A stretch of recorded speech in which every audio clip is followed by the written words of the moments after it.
Ontem, Alícia, o Caio Paulista fez exames médicos no Palmeiras. Teve um grande imbróglio aí no fim do ano, sai do São Paulo, apaga a conta no Instagram, a torcida do São Paulo fica enlouquecida porque ele vai embora para o Palmeiras, o empresário dele, Eduardo Durano, fala que não é nada disso, e tudo mais. O fato é que ele está indo para o Palmeiras. Eu queria saber de você, para o palmeirense, por exemplo, é uma boa o Caio Paulista? É legal, uma contratação bacana, tá todo mundo empolgado. Ontem, o Danilo Lavieri aqui falou, não tô entendendo por que o palmeirense tá tão assim com essa contratação. Acho uma contratação bem mais ou menos. O que você acha? Eu acho uma boa contratação. Acho uma boa contratação porque é um jogador versátil, né? E é um jogador para repor uma posição que o Palmeiras vai inevitavelmente ter desfalque durante a parada da Copa América, né? Aliás, a não parada da Copa América, né? A Copa América vai ter um custo muito alto para clubes que cedem jogadores às seleções, e a gente, lembrando, não está falando só da seleção brasileira, né? Então, o Palmeiras é um clube que vai ser muito afetado por essa parada, e o Abel sempre gostou de jogador versátil, especialmente laterais versáteis, né? Então, vale lembrar aí, tem até no livro do Abel, ele fala muito sobre o Scarpa, né? Sobre essa coisa de conseguir jogar também na lateral. Ele fez muito isso com o Mike e com o Marcos Rocha. Então, sabendo que o Piquerez vai quase que inevitavelmente servir a sua seleção durante a Copa América, ter um jogador que é um jogador titular de clube grande, que tem essa casca, para poder, né, fazer essa função, eu acho muito importante. E tem uma outra coisa que eu acho interessante, não do ponto de vista técnico, né, que eu acho que tem muito a contribuir, porque é esse jogador que consegue jogar mais avançado também, que consegue recompor. Tem um fator interessante nessa contratação, que há muito tempo o Palmeiras não contratava alguém de time rival, né? O Palmeiras, aliás, fez contratações, algumas, né, que definitivamente não vingaram nos últimos 2 anos, mas são jogadores que vieram de times ou times menores, ou vieram de fora do Brasil, jogadores que ninguém nem, né, tinha ouvido muito falar, que depois, né, alguns deram certo ou não, mas esse é um jogador muito conhecido, até porque o Palmeiras tem um histórico recente aí de confrontos diretos com o São Paulo, que, né, não saíram tão bem na Copa do Brasil, confrontos no Campeonato Paulista.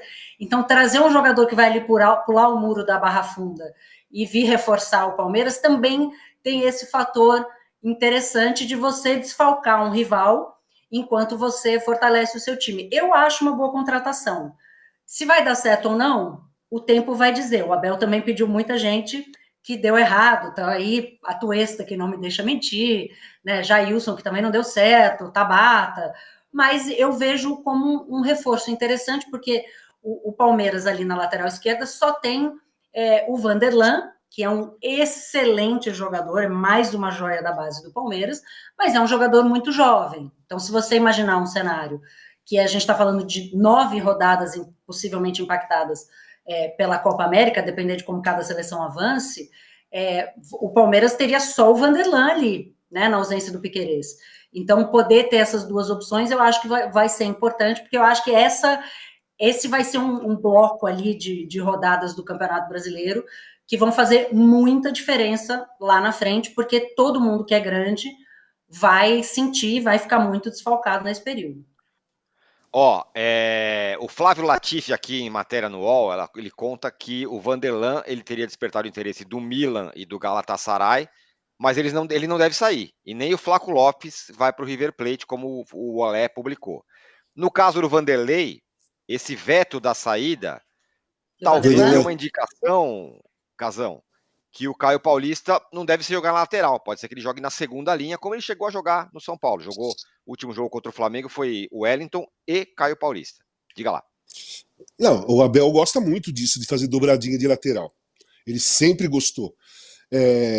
Marcos Rocha e Mike pela direita funcionou na maior parte das vezes. Se você for olhar todos os jogos que jogaram os dois ali, na maioria dos jogos funcionou e muito bem. E lá do lado esquerdo ele não estava conseguindo fazer, né? E eu acho que às vezes ele vai fazer dos dois lados. Dependendo do adversário, ele pode fazer dos dois lados. Piquerez e Caio Paulista, Marcos Rocha e Mike, ele pode fazer isso dos dois lados. né? O Piquerez fica até mais à vontade para entrar em diagonal, para entrar para o fundo e tudo mais. Agora, eu acho o Caio Paulista um ótimo jogador. O que eu contesto nessa história, eu até escrevi sobre isso, é que não havia necessidade de ser dessa maneira, sabe? Eu escrevi ainda que assim, não foi, cara, não foi o Caio Paulista que resolveu ligar para o Palmeiras e dizer, meu contrato vai acabar, meu empréstimo vai acabar e vou ficar livre no mercado. Vocês não querem um lateral esquerdo? Não foi. E também tenho certeza que não foi o Palmeiras que ligou lá no Caio Paulista e falou, tá acabando, se você quiser vir para cá, tá tudo certo, vem para cá. Não foi, né? Na minha visão, não foi. Teve no meio os mais interessados, aqueles que sempre que transferem um jogador ganham dinheiro em cima disso, né? Que são desesperados para vender jogador, desesperados para tirar o seu jogador daqui e pôr para lá, porque movimenta uma grana nisso tudo. Não estou criticando o trabalho dos empresários. Nesse caso específico, poderia ter sido diferente. Porque hoje em dia, você consegue tirar um jogador do adversário sem nem mesmo conversar com os clubes, né? Sem nem mesmo ter conversa clube com clube, sabe? E isso criou já uma certa animosidade no giro dos clubes, principalmente os rivais. Antigamente não tinha isso. E tinha o passe, hein? Que eu critico, sempre critiquei a lei do passe, mas tinha o passe.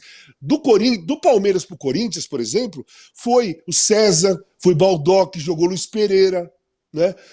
O Mirandinha foi numa troca com o Sérgio lá atrás, do Corinthians para São Paulo, trocaram, tudo bem, clube com clube. Os caras entram num acordo. E a torcida dos times, ela fica acompanhando a negociação e começa a se habituar com a coisa, a se acostumar com o negócio e até valorizar. Pô, vai vir aquele cara que faz gol, pô, vai embora esse, porque não sei, sabe? Dessa maneira. Quando faz, hoje em dia se faz muito sem transparência, muito por trás das cortinas, muito entre empresário e o tal clube que ele quer colocar o jogador, sem avisar o outro clube que está fazendo uma tal negociação, sem pedir a permissão. Tudo bem, vai acabar o empréstimo, o cara vai para onde ele quiser, mas custa o representante do jogador falar assim, vocês ainda não conversaram com a gente, não fizeram uma proposta, o empréstimo dele vai terminar, é um jogador valorizado, eu tenho outros clubes interessados,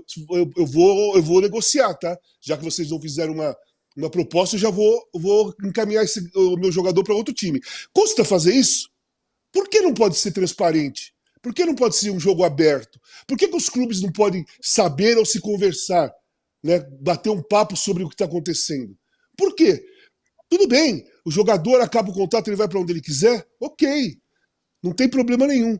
Mas quando tem rivais, eu acho que vale a pena se conversar e ficar público, até para evitar um movimento de ódio. Agora, o Caio Paulista vai para o Palmeiras, cara, a torcida do São Paulo odeia o cara. Acha que ele é um traidor. Mas não saiu nada da cabeça dele. E hoje em dia, o jogador, essa crítica eu faço há muito tempo, eles não falam nada. O papo é aquele, quando viram um jogo, como foi o primeiro tempo? Não foi tão bem, vamos ver o que o professor vai falar no vestiário. Aí quando você vai perguntar, tem um time interessado em você, como vai ser? Ele fala assim, o que o meu empresário resolver tá bom para mim. Então, isso mostra que os caras não participam de nada. E aí, sobra para o jogador essa questão do ódio e da incompatibilidade de torcidas, entendeu? O Caio Paulista teve que sair, teve que apagar as redes sociais. Por quê? Porque a torcida do São Paulo está chamando ele de traidor, está achando que ele que movimentou tudo, ele foi porque ele quis, e na realidade não foi isso. Nós sabemos que, na verdade, o jogador é aquele que tem menos responsabilidade numa negociação como essa. O São Paulo não fez uma proposta válida, né, oficial, e o representante dele funcionou sem avisar clube, sem nada. Né? Pelo menos é a visão que eu tenho, porque não ficou público. Sim, na verdade, nessa equação toda, não sei se a Alicia concorda, é aquela equação que só uma parte ganha, que é o empresário. Ele vai lá, tira o jogador de um lugar, põe para o outro, ganha dinheiro. Então, o São Paulo perde, porque perde o jogador, é claro.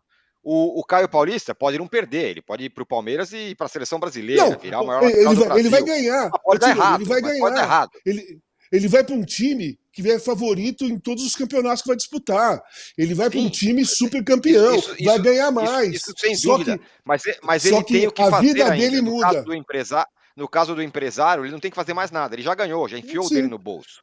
Então, agora, se o Caio Paulista for um fracasso retumbante, for xingado na rua pela torcida do São Paulo quando andar e tudo mais, tanto faz pro empresário. Dane-se. Claro. O empresário já pôs o seu no bolso. Ele não precisou apagar as redes sociais, o empresário. Exatamente. O empresário não precisou. Tá xingando o empresário. Exatamente. É o Caio Paulista. Tá indo pra cima do Caio Paulista. Que ele que vai ter que provar agora que é bom mesmo. É isso que eu discuto. É isso que eu acho injusto, cara. Se for transparente, se todo mundo acompanhar a negociação, a torcida vai saber o que está acontecendo e não vai jogar, não vai direcionar um ódio em cima do jogador que está mudando de um time para o outro.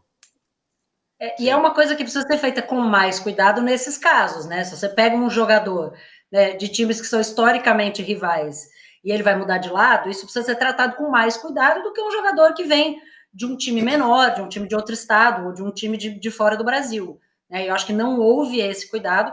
O Caio Paulista está no seu total e absoluto direito de mudar de trabalho, uma vez que o contrato dele expirou, né? Ele não deve nada ao São Paulo, nem ao Palmeiras, né? Nem às torcidas no sentido de legal, né? O contrato dele acabou, ele pode jogar onde ele quiser, né? Aceitar a proposta que ele bem entender, mas isso, como o Casão falou, feito muito pensado apenas na questão do dinheiro e no dinheiro de curto prazo. Porque se alguém está pensando na carreira do jogador, vamos construir a carreira desse jogador. Você não vai queimar essa ponte para trás com uma torcida do tamanho da torcida do São Paulo, com um clube do tamanho do São Paulo, né?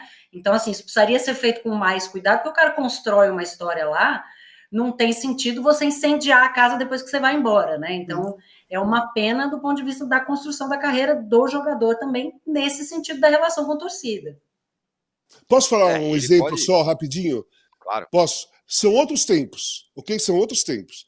Mas quando eu estava no Corinthians e teve aquela confusão com os conselheiros e tal, que quiseram dar um golpe na democracia corintiana, o Magrão foi embora para a Fiorentina, eles me suspenderam o contrato sem eu receber salário e proibido de entrar no clube.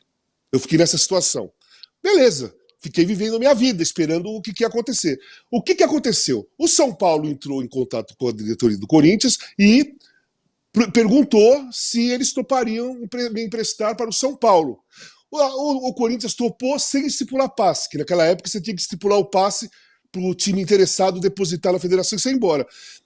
Tudo isso acontecendo e eu não estou nem aí, porque eu não estou acompanhando o jornal. Aí me liga o saudoso Ari Borges, acho que vocês conheceram o Arizão, muito meu amigo, me ligou e falou: você está sabendo que você pode ir para São Paulo? Eu falei: pô, Ari, não estou sabendo, naquela época não tinha celular, então não estou sabendo nada. Aí deu algumas horas depois, me ligou o senhor Rogério Caboclo: meu, você topa vir para São Paulo? Eu falei: topo.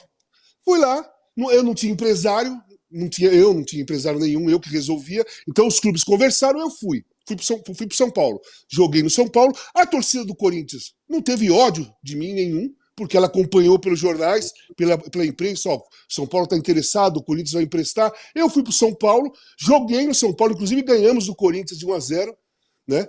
E voltei para o Corinthians em 85 e a vida seguiu. Se fosse às escondidas, me ia parecer que eu tinha procurado São Paulo e tinha me oferecido. E aí eu acho que sim, que a torcida do Corinthians ia ficar revoltada com essa transação. Não foi só eu, né? O Neto jogou nos 4 times de São Paulo. Sim. Ninguém odeia ele. Perfeito, exatamente. Qual